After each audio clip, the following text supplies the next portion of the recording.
गुलाम अहमद मीर को लेकर भी खबर बताते चलें कि कांग्रेस की जानिब से उनको लेजिस्लेटर पार्टी का सरबराह मुकर्रर किया गया है और मरकजी क़यादत ने इस सिलसिले में रात देर गए उनके नाम का ऐलान कर दिया है। एक रेजोल्यूशन जो यहाँ से आप सबको याद होगा कि 5 से 6 जो मेंबर्स चुनकर आए उनकी जानिब से भेजा गया था। तारिक हमीद कर्रा की क़यादत में श्रीनगर में इजलास हुआ था और गुलाम अहमद मीर का नाम हो सकता है कि वहाँ से गया हो, जिसके बाद दिल्ली से ये फैसला हुआ कि वो जो CLP की लीडरशिप रहनी चाहिए या मिलना चाहिए, तो गुलाम अहमद मीर से शायद बेहतर कोई चेहरा नहीं हो सकता, जो कांग्रेस के जनरल सेक्रेटरी भी रहे, इस वक्त भी काम कर रहे हैं। झारखंड के अंदर भी जिम्मेदारियां दी गई और डूरू हल्का इंतखाब से असेंबली चुनाव जीत कर आए। CLP लीडर के तौर पर कांग्रेस की जानिब से जब उनको जिम्मेदारी दी गई है तो जम्मू कश्मीर के अंदर आइंदा दिनों में आप देखेंगे, यानी जो हुकूमत का रोल होगा, जहां पर कांग्रेस और नेशनल कॉन्फ्रेंस एक साथ मिलकर ये गवर्नमेंट चलाएंगे, वहां पर बड़ी सतह पर जो मामला तय करने होंगे वज़ीर आला को कांग्रेस के साथ, तो उसमें गुलाम अहमद मीर का बड़ा इंपॉर्टेंट रोल रहने वाला है। अपनी बात कंटिन्यू कीजिएगा और साथ साथ इस खबर पर ये बड़ा इंपॉर्टेंट है जब हम ये बता रहे हैं कि गुलाम अहमद मीर को CLP लीडर नामजद किया गया है। और ये सीधी सीधी बात है, हम अभी बता रहे थे कि कांग्रेस का कोई भी वजीर शायद आज हलफ ना उठाए। और मैं आपके पास वापस आ रहा हूँ जी। इमरान, फटाफट से ये बताइएगा, CLP लीडर का मतलब अब आप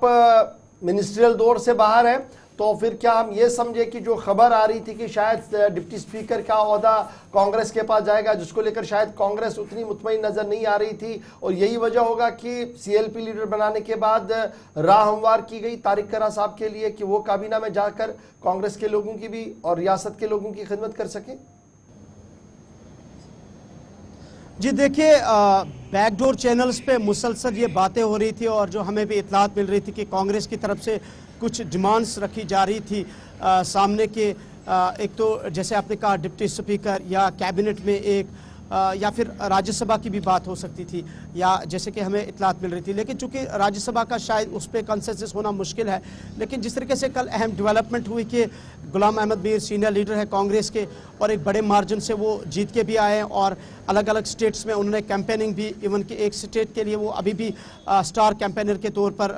अपनी मुहिम जारी रखे हुए हैं। तो जब उन्हें पार्टी का लेजिस्लेटर लीडर मुकर्रर किया गया है तो कहीं ना कहीं एक राह हमवार हो चुकी है शायद कांग्रेस के लिए, या तो स्पीकर या डिप्टी स्पीकर के तौर पर, खासकर डिप्टी स्पीकर की लगभग जो है इस मुमकिन तौर पर ये जो आसार नज़र आ रहे हैं। लेकिन अब कुल मिला के ये देखना होगा कि जो 11:30 बजे सारी चीज़ें वाज़िया हो जाएंगी, जिस तरीके से आज हलफ बर्दारी की तकरीब जो हम बार बार कह रहे हैं, लेकिन इनमें ये देखना होगा जिस तरीके से 50 से ज़ायद इंडिया ब्लॉक या दीगर शख्सियात को मदऊ किया गया है, जिनमें खासकर जब हम राहुल गांधी, प्रियंका गांधी और मल्लिकार्जुन खड़गे की बात करते हैं, अरविंद केजरीवाल की, ममता बनर्जी, M स्टालिन की बात करते हैं, शरद पवार, लालू प्रसाद यादव, ये अहम ऐसी मुल्क की शख्सियात हैं तकरीबन 50 जो इंडिया ब्लॉक का हिस्सा है। और शायद एक अहम उनके साथ जो श्रीनगर पहुंच के कुछ तस्वीरें जो है और ज्यादा बदल सकती है। और इमरान साहब हम ये समझे कि एक अनार और कई बीमार वाला मामला इस वक्त बना हुआ है। एक तरफ से नेशनल कॉन्फ्रेंस के अंदर नए ब्रिगेड को आगे करने की बात हो रही है, दूसरी तरफ से फारूक अब्दुल्ला साहब का मानना है कि जनाब ये वन साइडेड नहीं हो सकता है, हमने एक्सपीरियंस लोगों को भी लाना है विद इन नेशनल कॉन्फ्रेंस। और उमर अब्दुल्ला के भी काफी मुश्किल है कि इतनी बड़ी अच्छी जो तादाद उनके पास मेंबरान की है, फिर इंडिपेंडेंट्स का भी एक सपोर्ट है, फिर कांग्रेस का सपोर्ट है, इस बीच चुन के 5-6 लोगों को निकालना एक बड़ा मुश्किल मरहला उमर अब्दुल्ला के लिए भी रहा होगा। बिल्कुल यकीनी तौर पर ये एक बड़ा मुश्किल है उमर अब्दुल्ला के लिए, क्योंकि ये एक महदूद कैबिनेट है, लिमिटेड आपके पास पोर्टफोलियो मिनिस्टर्स का होगा। और जहां जैसे आपने कहा कि एक तरफ तो आपके पास ऑलरेडी 42 अपने MLAs हैं, फिर उसके बाद आपके 5 से 6 आपके इंडिपेंडेंट उम्मीदवार भी हिमायत कर रहे हैं, और ठीक आपके साथ कांग्रेस भी है जिनके 6 MLAs हैं। और ऑलरेडी जो अलायंस हुआ है वो कुछ शराइत या प्रिंसिपल्स पे हुआ है। जैसे तारिक हमीद कर्रा ने भी कहा है कि उनके लिए नंबरिंग मैटर नहीं करता है, वो एक स्पिरिट के साथ उन्होंने अलायंस किया है जिसको मुल्क की मफाद को देखते हुए जो है ये अलायंस किया गया, और साथ साथ उन्होंने कहा कि एक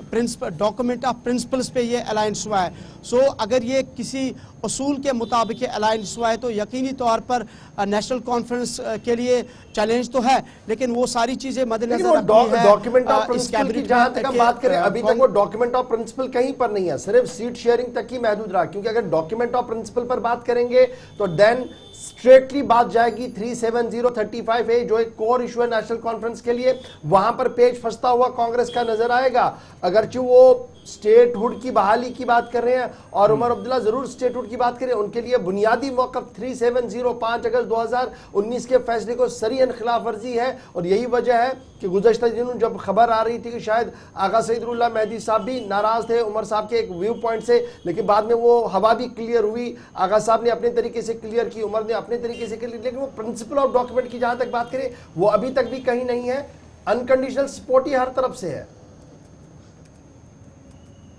जी बिल्कुल, एम्बिग्यूटी है, सस्पेंस बरकरार है। जहां आपने कहा कि कहीं ना कहीं उमर का जो आर्टिकल 370 पे जो मौक़िफ़ है उसमें कुछ स्टेटमेंट से बज़ाहिर ऐसा लग रहा है कि कहीं ना कहीं उस पर नरमी दिखाई दे रही है।